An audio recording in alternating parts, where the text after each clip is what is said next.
We're here in July with the 7th edition of the Growth of Greg vlog. Much like you, I'm surprised we've made it this far, over halfway through the year, and here we are. But this month we have a special runner's edition. By no means do I consider myself a runner, but I did prepare for the Under Armour 10K, and I have some great information that I got from the race itself. What I used to prepare, what I learned from the race, some of the exercises I did, and of course, sharing the race itself and giving some great footage along the lakeshore. You guys are in store for a great vlog this month, so let's get right into it. But do pay attention to your body, because even though we have cool temperatures and we're at least starting out overcast, we've also got about 90% humidity and a high dew point. So that's going to take it out of you out there. Stripes and bright stars.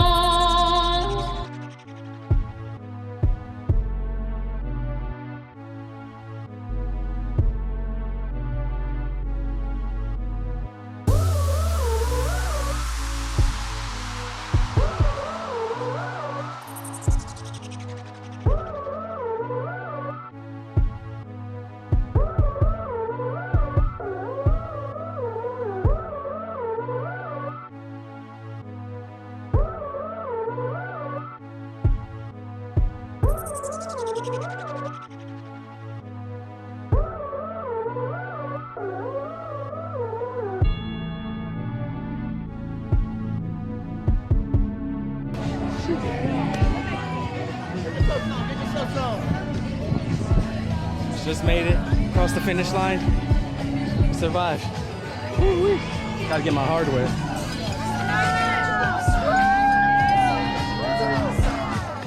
Got my hardware. Made it.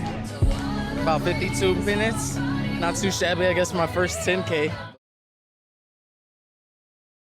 Yo, so for today's mindful moment, I'm coming to you guys from the car, and I'm kind of just recapping a little bit of what I went through on my 10K, and it got me thinking, because this was one of the first times I've run in a long time without headphones, and it wasn't intentional by any means, but it was a very informative opportunity, because now you have more opportunity to focus on yourself.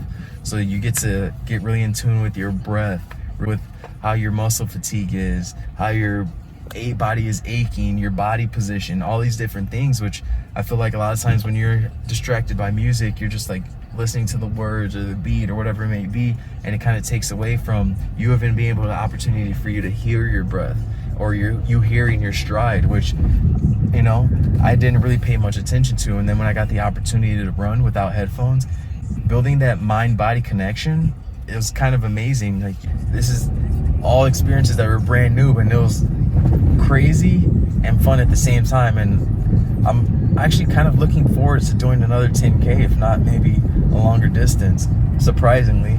I don't know if I'm gonna try it without headphones, but you know, we'll see what's in store. Let me know how your running experiences have been with or without headphones, and if you've felt like any great benefits or a better mind-body connection by running without music.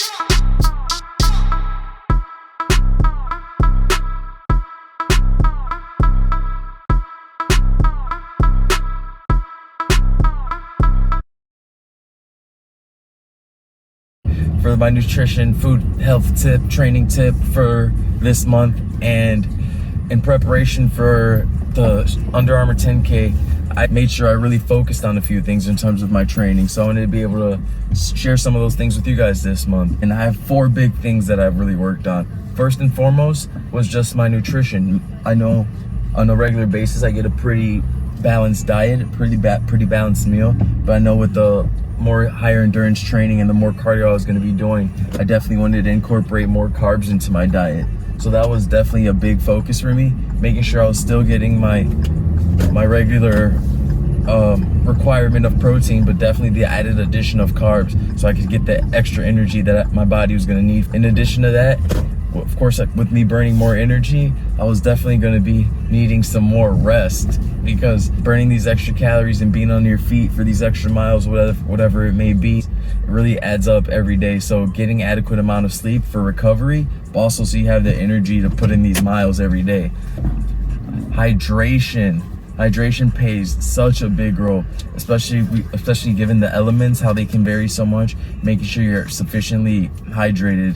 I don't know what's the perfect amount, but when you're running and doing high endurance activities, or endurance activities in general, you want to make sure that you are adequately hydrating yourself. And last but not least, especially when you're preparing for runs and long distance or longer distance runs, prepare for the weather. Fortunately, leading up into the race, we had some pretty humid days, so I was able to train for the weather. Even though I was out there running, I didn't realize that it wasn't so much of me being out of shape that I was sweating so much, as much as it was being a really humid week or weeks leading up into the race. Luckily, I had gotten some walks, jogs, runs out in humid weather already, and I was kind of more or less prepared.